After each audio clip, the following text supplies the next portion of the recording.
Go live. Alright. Good afternoon, hello, and welcome to the Omni Coalition News Show, aka TOCNS. Where's my script? This show is a dive into the weird, obscure, bizarre, in other words for strange, world of notable events, weather, and sports, covering topics, if seldomly, if ever, seen from most news sources these days. Join us as, during a time of political overabundance and divisiveness, we present you with more unifying topics to discuss, for the most part. For links to these articles and anything else potentially interesting, please check the underbar in the description below. And, of course, anything added throughout the show will be posted after the live stream. Yeah, as per usual, I have yet to add in that thing as I do with the history show. Anyway, I am Xander. You are you. We may or may not have the Loon in today, and we may or may not have Allison. We'll see what the future holds for us. You are you, and today is Freya's Day, aka Friday, November 24th, 2023. I hope you had a good Thanksgiving, if of course you celebrate that, you know, out here in the United States, or North America at least. Canada celebrates their Thanksgiving about a month prior, but you know, that's Canada, who cares about them? Anyway, moving on up, let's get into the news today, shall we? Starting us off from Audio Central, we have a Japanese man becomes famous for cosplaying as cute girl and fooling everyone. It's a trap! It's a trap! I need that. I need to get a new soundboard and add that in. Anyway, it says here, Hymeni is a Japanese male influencer who rose to fame by cosplaying as a young, cute girl and then giving himself away by speaking in a deep voice. Japan is home to many cosplayers who choose to wear female clothes and fool everyone with their appearance, but Hymeni is one of the few who uses his talent to create funny content for his online fans. Hymeni's cosplaying talent is superb, but he is actually famous for his funny videos, in which he either interacts with random people, speaking in a loud voice while disguised as a girl, or stages sketches while filmed by a friend. It's a trap! Don't fall for it! But yeah, like, things like this are becoming more and more, you know, mainstream and into normal, and really, really concerning for the future and betterment of humanity, because what's stopping people, you know, from using this for malicious reasons, and entrapping people, and, you know, oh, you slept with a guy, you know, I don't know, like, societal standards are, you know, different all over the world, and, you know, like, things like this are really concerning for what's happening to humanity as a whole, if this is what we're doing. Anyway, let's move on up here. More from Audio Central. New $2 million water fountain in Vienna slammed as world's ugliest. And, you know, I have a thing or two to say about modern art versus what's going on today. A new water fountain in the Austrian city of Vienna, oh god, Austria, oh no, has been described as the ugliest in Europe, possibly the world, despite costing 1.8 million euros or $2 million. Created by the avant-garde Viennese art group Gelatin, the Austrian capital's newest water fountain was commissioned by local authorities to commemorate 150 years of Vienna's modern water system, which provided the city with fresh water from streams in the green forests of the Alps and helped eradicate plagues like cholera. The new landmark design apparently symbolizes the communal responsibility for water, and while it did win over the jury that selected Getlin as the winner, it hasn't done so well with the general public, especially considering its astronomical price of $2 million US. You know, when it comes to things like this, especially like major art pieces, you know, in metropolitan areas, more than just a committee should be voting for this. The people, this is their physical world. They should have a say in what does and what doesn't go on. But look at, oh my god, that is absolutely hideous. We have a peanut sticking out its tongue over there. We have what appears to be a butt with, oh wait, no, that's the guy's arm. I thought that was a tumor on the butt. Then we have a very flat-chested female, although the nipples are there. And we have some more females there with more pronounced nipples, like Madonna, anyone with that? But my god, that is absolutely hideous. Who is texting me? Alice, why are you texting me? Alice, stop texting me. I'm in the show, dang it. Anyway, this is absolutely hideous of a statue, and I feel very sorry for everyone living in there. Anyway, let's move on up. More from Audio Central. Blue-tongued lizard defends itself by sticking its tongue out to press. Stop texting me!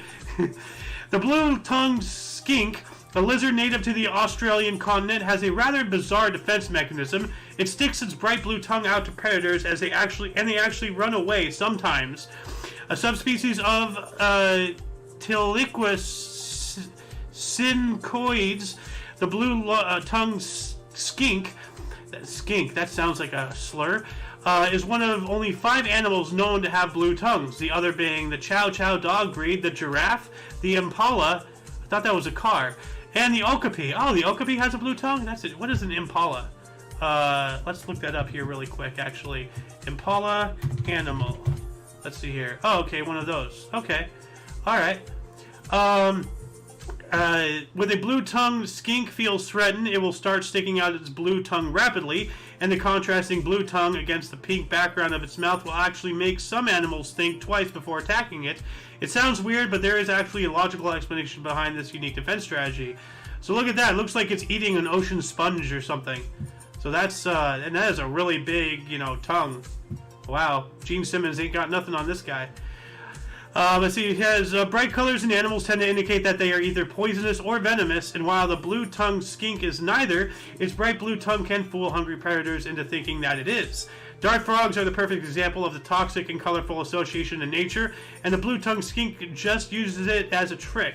And very much like nature, the human world, has, bright, vivid colors, as a warning to how toxic that creature actually is. Look towards anybody with blue or purple hair or, rainbow hair or whatever. It's a warning. Don't interact with this person.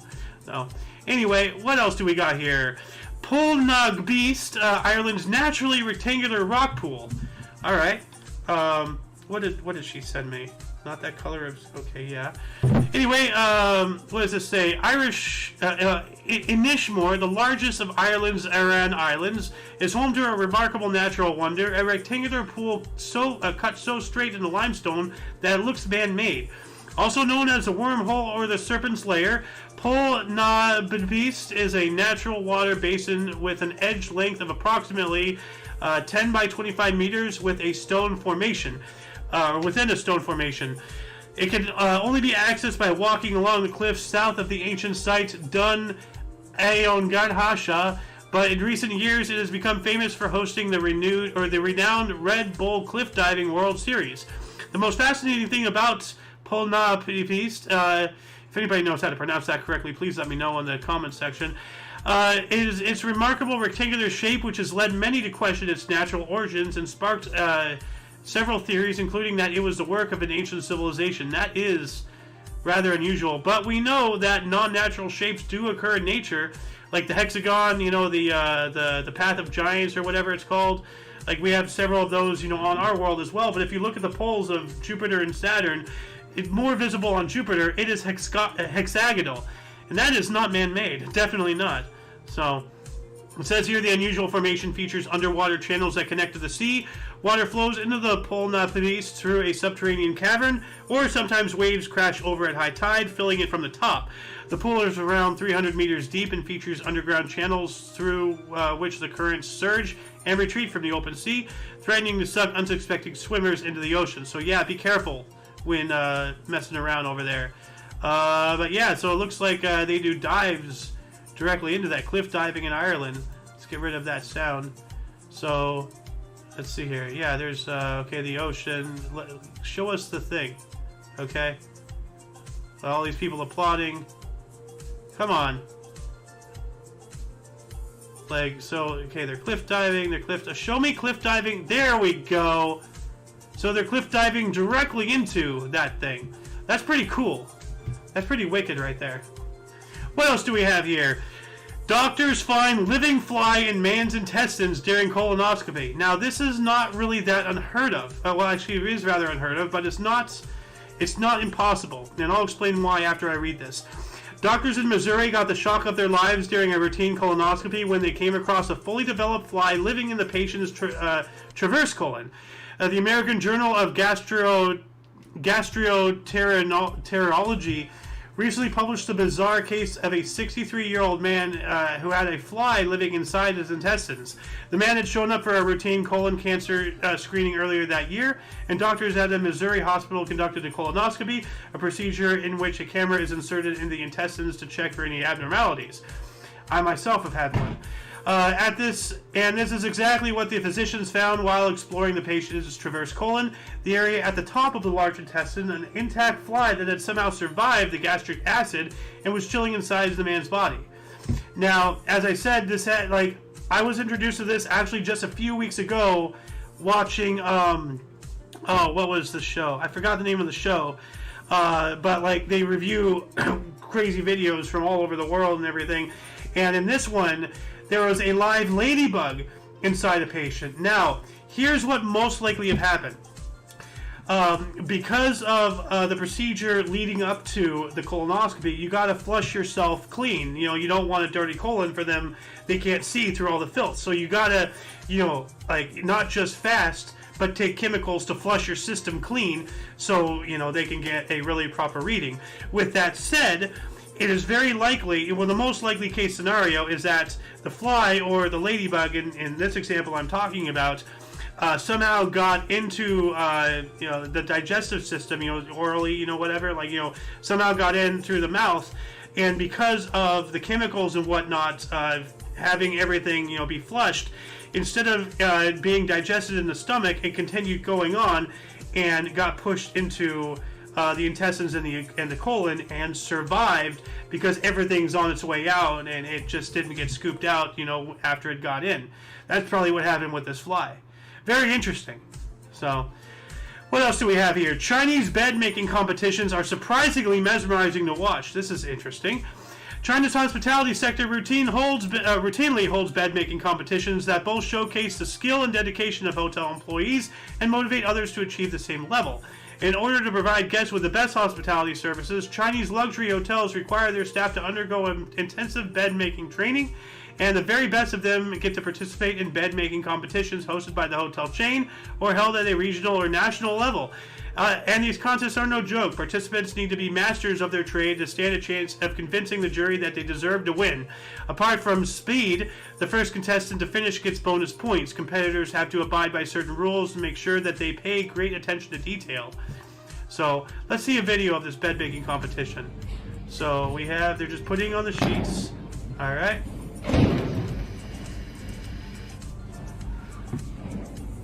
Alright. So they're not just like rushing the job. They're doing it fast but precise. And they're doing, you know, that fold. My dad does that fold. So when he does his sheets, I don't tuck anything. I live in a pile. So like, but so they're doing all that. And this is a lot longer than I thought it would be. But if anybody's interested, the link is down in the, you know what? I'm going to add this into the underbar, the description section. This is a collected link. So I'm going to go ahead and do that, so that way you can just go straight to that if you want. Anyway, let's move on up. Mysterious hum keeps Irish town residents awake at night. More of these mysterious hums, loud booms, loud bangs, mystery noises, skyquakes, whatever it is happening. So the people of Omagh, a small town in Northern Ireland, have been complaining about a mysterious humming sound that can be heard at night and disrupts their sleep.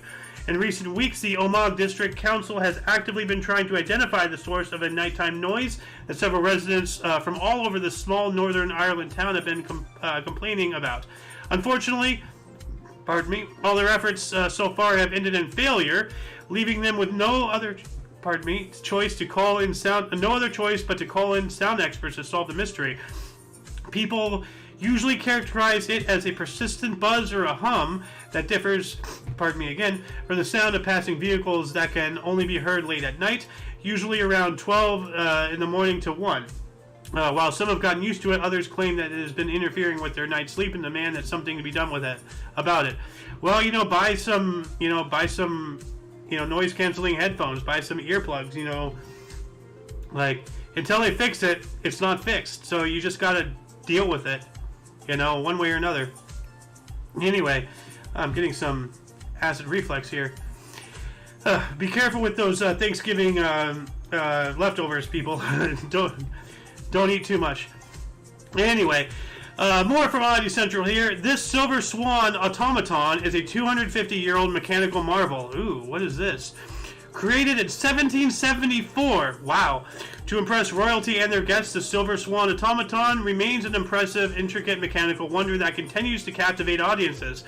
Built for royalty that ended up changing their minds, the Silver Swan is one of the most famous automatons in history. It was put together at the Mechanical Museum of James Cox, a London jeweler, an 18th century entrepreneur, using an internal mechanism designed by inventor John Joseph Merlin. The chased repose silver body of the swan conceals 3 clockwise mechanisms that control a music box, a pool of glass with swimming silver fish, and the lifelike movements of the majestic bird's neck and head. Seeing the silver swan in action, it's easy to forget that this mesmerizing mechanical marvel is no less than 250 years old. So let's see if they have a video of it. Let's see. Okay, we hear clicking noises. The International Okay, Exhibition. show us the actual movement of the swan. I want to see the movement of the swan. Not. Alright, well, you know what? I'll just watch this at some other point myself. But if anybody wants to see this video themselves, you know, I'm going to add this in the underbar description post-show, as I usually say. Anyway, what else do we got here? Joke gone wrong. Retiring cook makes space cake for colleagues and gets sued. What? Okay. A retiring Dutch cook who wanted to say goodbye to her colleagues in a special way cooked a cannabis-infused space cake for them as a surprise. It didn't go well. Okay, I can see how things went south really quick. The retiring cook, known only as Mariska, had worked at a Zealand hotel alongside her colleagues for a long time and wanted to part ways with them in a memorable way. Well, you did it. They had discussed the cannabis-infused space cake many times in the past, but had never gotten around to actually making it together, so she decided to make one for them as a parting gift. On February 8th, on her last day of the job, she greeted her colleagues and left the workplace, but not before leaving behind a surprise cake for her colleagues, along with a note advising them to only eat it after working hours. Unfortunately, some of them just couldn't wait. And, you know, as we probably know how it ended, marijuana not being something any government of the world really likes fighting, because its cousin hemp is a direct threat to many multi-billion-dollar global industries. So here we go. Not knowing that there was cannabis in the cake, 2 of Mariska's colleagues quickly ate a few slices, something they would end up regretting shortly. Yada yada yada. People got high, and then they sued her. That's not cool. So, I mean, it's called a space cake. You've talked about it several times. If you're gonna be that forgetful, you have no grounds to sue. I'm gonna be on Mariska's side in this point. Should she have done it? No, but at the end of the day, it was a plan, and they've talked about it. So, I mean, whatever, call it whatever you want. Statute of limitations. She should be let off the hook. And that's not just me being because I'm a stoner, me leaning that. No, just come on. Anyway, let's move on up. Book club has been reading the same difficult book for the last 23 or 28 years. Don't you hate it when you're reading and you're not paying attention, so you have to reread, but then you're rereading what you reread and you're not paying attention again because you've already reread it, and now you have to force yourself, and then now you're like, okay, and then you just screw it. So, here we go. Oh, well, this explains things, why they're having so much trouble reading. California, a California-based book club, has recently finished its first reading of James Joyce Finnegan's Wake, a notoriously difficult book that it started reading 28 years ago. James Joyce once said that the demand he makes of his reader is that they should devote his entire life to reading the books, and some people actually took those words to heart. Wow, what an egotist. Devote your life to reading my work? Wow. Wow. Well, how about I devote none of my life to reading any of your works? How about that? If you have that much of an ego on you, I don't want to read anything. For example, the members of a California book club have spent the last 28 years of their lives deciphering Finnegan's Wake page by page in an attempt to figure out its many mysteries. This is a book so difficult to read that no one person can truly say they get it, which makes it perfect for community reading. It's apparently written in a convoluted mix of reinvented words, puns, and allusions, referencing about 80 languages, and people can't even agree on where the book is set or who the characters are. Well, it sounds to me like it's just crap. If it's that difficult to understand, then it's not really a great work now, is it? So, no. James Joyce, awful writer, then. If you have that big of an ego and you make your work that convoluted, then it doesn't need to be out. It doesn't need to exist. Anyway, let's go on up into UPI. Unattended candy bag in backseat of car, too sweet to pass up for Colorado bear. All right, so a basic story, you know. Wildlife officials in Colorado said a bear went into a parked car to steal a bag of peanut M&Ms and left behind a smelly payment. Oh, lovely. So, well, you know, if you're in bear country, you know, I don't even need to read the rest of this. If you're in bear country, lock up any food. But that was just insult to injury. It didn't blah, blah, blah. It didn't need to take a crap on the back seat, but it did. So, get out of here, bear. No. What are you doing, bear? Get off my canoe. Anyway, more wildlife problems here.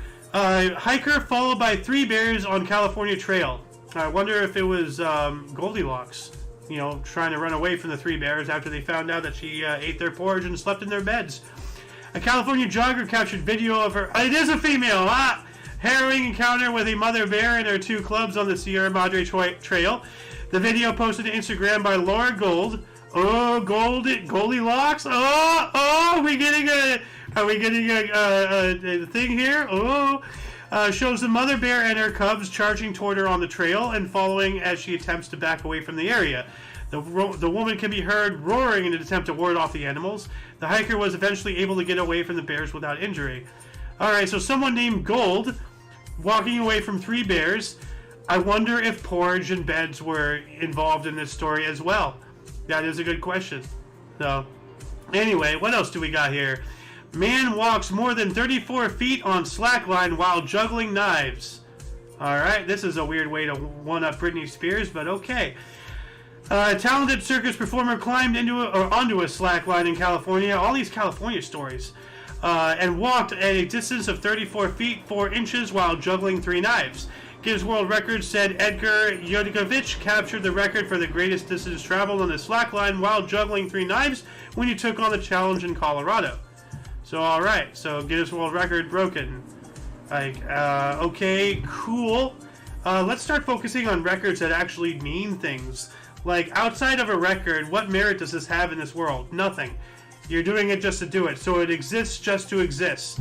You know, very much like how Paris Hilton is a celebrity just because she's actually a better example. The Kardashians are famous just because they're a celebrity. Why are they celebrities?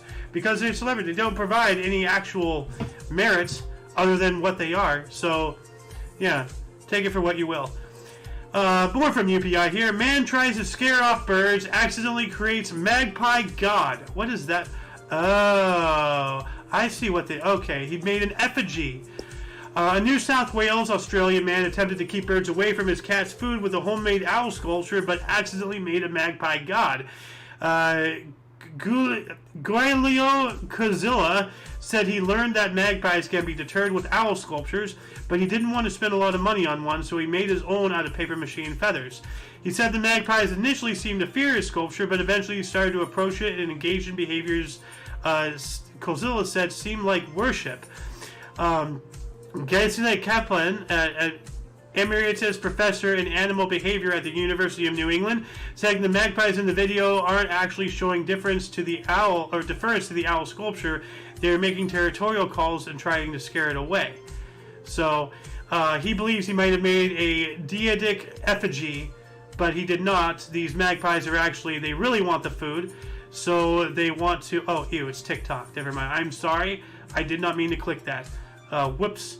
But anyway, if you want to see it on TikTok, you can go to this link. I'm not even going to click anywhere to provide a link. I do not want anything to do with TikTok. Ew. But yeah, pretty interesting in animal behavior. What else do we got here? Drone show breaks 2 world records in Florida. Let's have a video break here. Well, if you were driving down I-4 and you thought you spotted some UFOs, wow. or you maybe thought you were hallucinating, I am here to assure you that's pretty cool. It was only drones. More than 1,000 of them assembled for an incredible show over the Orange County Convention Center. I mean, I missed it! Stop my car. I would have thought, well, man. the company behind the show, Sky right Elements, chose me. this year's International Association of Amusement Parks and Attractions Expo, or IAPA, to show... All right, enough of that. But yeah, Sky Elements, a company specializing in drone light shows, broke the world records for the largest aerial image of a flag formed by drones and the largest aerial logo formed by drones at the International Association of Amusement Parks and Attractions Expo in Orlando. Oh, Florida. Okay, wrong Orange County. Okay, well, not to dox myself, but yeah. The company used 1,600 drones to create an image of the American or U.S. flag and its own company logo. Well, that's pretty cool. So, wow, hold on a second. Let's get to the... Let me bigger this. Two Guinness World Records. One of them involved using drones to create the largest aerial image of a flag. The staff behind the show started at 9 this morning to get ready for the 6 o'clock. I have to go back to this flag here. I have something I gotta do. One of them involved using drones to create the largest aerial image of a flag. America. The staff behind the show started at 9 this morning to... What else do we got here? Fish escapes death twice in 1 second from bird and a lizard. Whoa.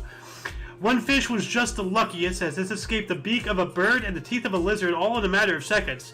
Adele Snade, owner of ATM Creations and a wildlife photographer, captured the survival story while on safari in the Kruger National Park and shared it with latestsightings.com. Do they have the actual video here? It appeared first on Latest Sightings. Okay. So there's a fish, it escaped the bird, and then there's that lizard and everything. Reject, go away. So yeah. Alright, so I'm going to add this to the underbar of the description for anybody to go see straight from the horse's mouth, so to speak, this article.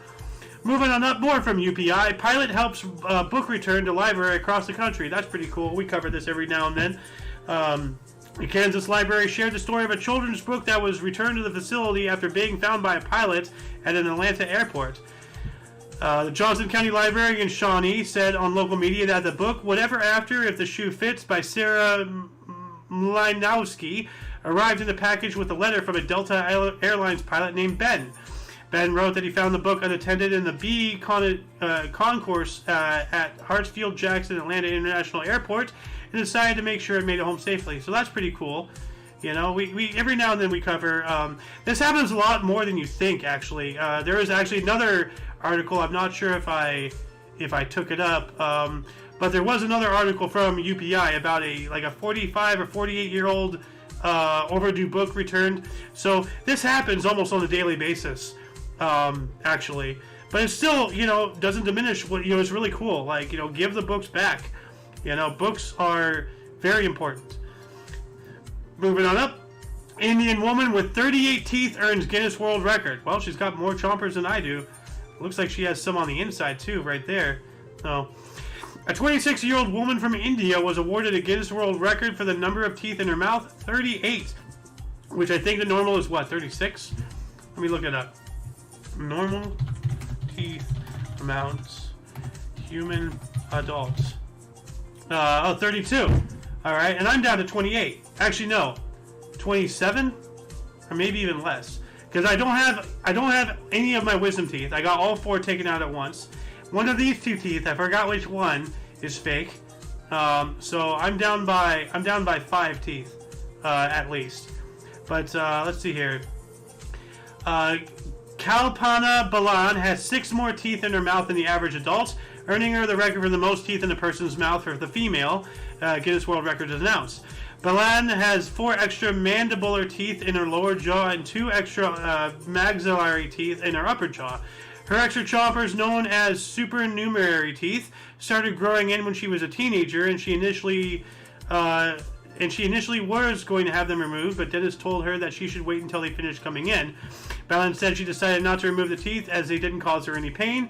She said dentists have determined her record might increase in the future, and she has 2 more teeth that have yet to remove. Wow. So she might have the good old 4-0. That's pretty cool. It's, as long as they're not causing you any pain and disrupting anything, go for it. Keep them, lady. It's pretty cool. Good luck. What else do we got here? Blue balls, not the kind you're thinking about, on British beaches originated from power plants. Well, I mean, we do need more women in that sector. So... Anyway, thousands of mysterious blue rubber balls that washed up on British beaches in recent days originated from a power plant, officials said. The Tees Valley Wildlife Trust said the spongy rubber balls are used to clean pipes at the Hartlepool Power Station and occasionally spill out into the sea when too much pressure builds up. The trust is asking members of the public to report locations at which these balls wash up on the beach so energy company EDF, which operates the power plants, can retrieve them. Good. So they're making an effort to try to... But, they should make more of an effort to catch them before they really go out to sea. So, put up another net? I don't know. They're not that small. So I don't know why they're getting washed out to sea. So, anyway... Moving on up to NPR, a car-sized tumbleweed made quite a scene on a California highway. A giant tumbleweed roughly the size of a Volkswagen Beetle was spotted hurtling its way down a 4-lane road in California this week. More California. What's going on with California this week? The jaunty brown bundle of brush was captured on video and posted on Thursday on Twixter, where it was gathered a number of fans who have compared it to a giant hairball, belly lint gone wild, and the critters from the eponymously named 1986 sci-fi horror movie. Oh, Critters. Okay, yeah. The poster of the video offered no information about the bouncing plant carcass other than to say it was the mother of all tumbleweeds. But that got us thinking, not just about cowboys in classic Western movies, but about where tumbleweeds came. Yeah, no, tumbleweeds were used as a weapon by Russia, some kind of biological weapon to do something against our thing. Let's see here. Here we go. One of the most common and most problematic form for the crops, problematic form crop for whatever. Russian thistle, or Kali thagus. It is believed to have hitched a ride from Ukraine to South Dakota in a shipment of flaxseed back in the 1870s and has plagued the country's dry, arid lands ever since. Well, as I said, I believe it was used as biological warfare back in that time, but it could have very easily been just one seed. All it takes is one seed. All it takes is one rat, one mite to spread the plague. So... what else do we have? Colorado funeral home owners arrested following the discovery of 190 decaying bodies. Yikes! What is happening with this here? The owners of a Colorado funeral home were arrested Wednesday after nearly 200 decaying corpses were found improperly stored at their facility. John and Carrie Halford, the owners of the Return to Nature funeral home, were arrested on 4 felony charges, including abuse of a corpse, theft, money laundering, and forgery, according to a statement from the district attorney for Colorado's 4th Judicial District. Wow! The pair were taken into custody without incident in Wagoner, Oklahoma. Both are being held on bond set at $2 million bail. Wow. The probable cause affidavit has been sealed, but District Attorney Michael Allen said that he would not contest releasing it to public at a later date. Go away, ad. Police first searched the funeral home located roughly 30 miles south of Colorado Springs in the town of Penrose on October 3rd after receiving a report of an abhorrent smell coming from the building. So yeah, they found the bodies and all that stuff. And this is a whole bag of hammers. So if anybody wants to read more about this, I'm going to read this more off camera. What we do here on TOCNS, the Omni Coalition Notable Events, Weather, and Sports Show, is we bring into light bringing to the public knowledge that this is happening, and encouraging people like you watching right now. Yes, I'm talking to you, whoever you are, to go to these sources and look into it more yourself. Never take what anybody has to say for granted. Never take anything for truth. Use everything as a stepping stone to figure things out yourself, because you will never be told the whole picture, ever. So, that's just how I handle my life and everything. I look into reading. These people put in the time and effort to make this article. I'm just reading it to you. I'm just some random nobody on YouTube reading stuff on YouTube. So anyway, I'm going to keep that up. I want to read that later. How wildlife officials saved a humpback whale found hogtied to a 300-pound crab pot. Whoa, that is dangerous. Wildlife officials successfully rescued a humpback whale after it was discovered entangled in a web of crabbing gear and at risk of dying, the National Park Service said. A pair of residents first spotted the whale on October 10th off the coast of Gustavus in Alaska. Surrounded by Glacier Bay National Park, Gustavus is bordered by the so-called Icy Strait, a popular ocean feeding ground for humpback whales in the spring, summer, and fall.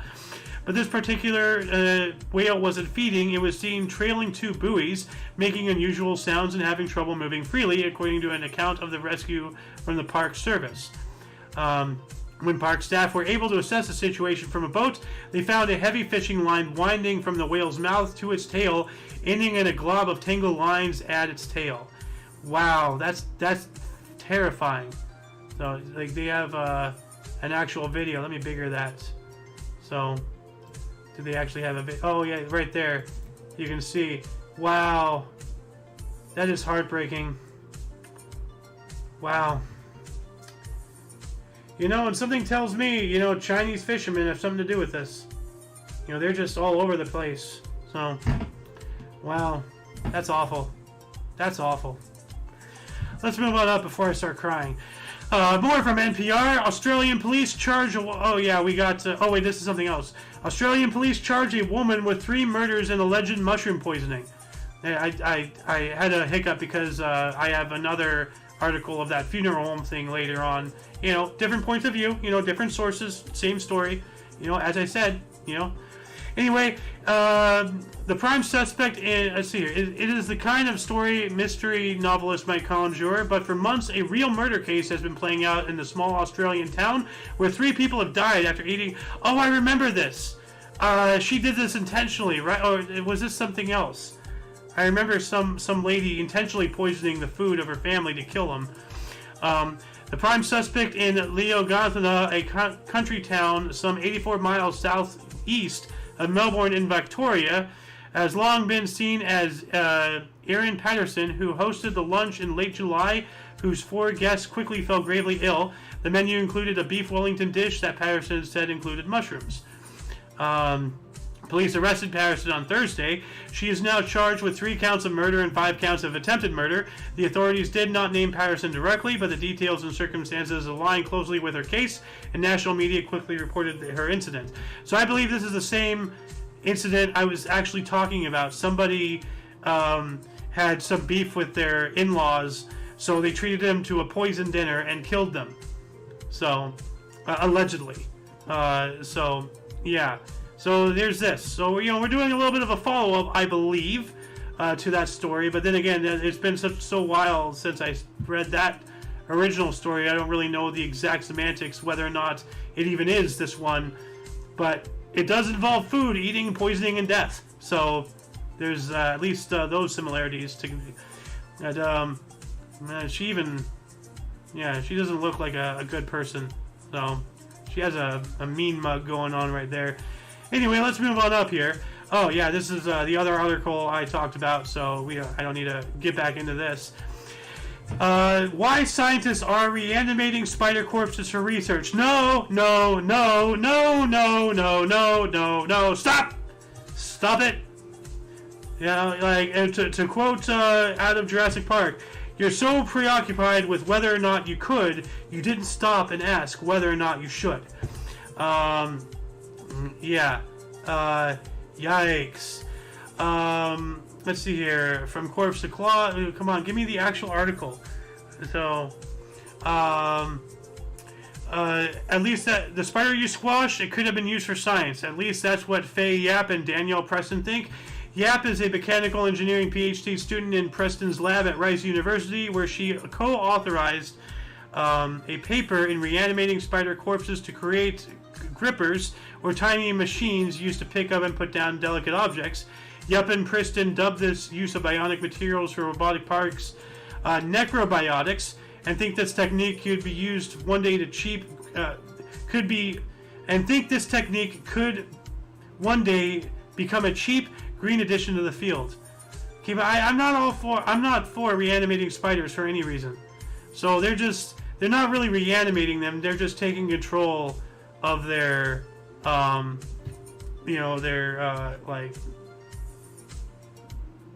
gripper ability, their limbs and muscles, and you know, they're so it's not really bringing them back to life, it's just hijacking the body. But that's still yikes. So from corpse to claw, who needs necrobotic spiders? Nobody needs necrobotic spiders. Nobody needs necrobotics. let's leave the dead. You know, we're now messing with the natural order in ways that I cannot support in any fathom. Yikes. But why, though? Who's gonna utilize a spider corpse to pick up whatever the hell that is? Like, or anything. Hey, yeah! No.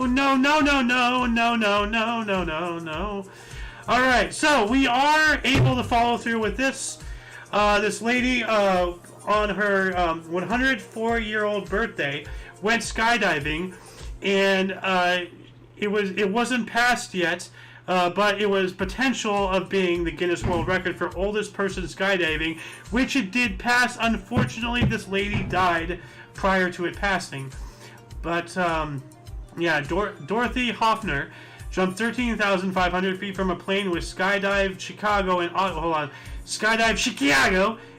Illinois on October 1st. She likely died in her sleep on Monday at Brookdale Senior Living, the center said. So, but she does have the record.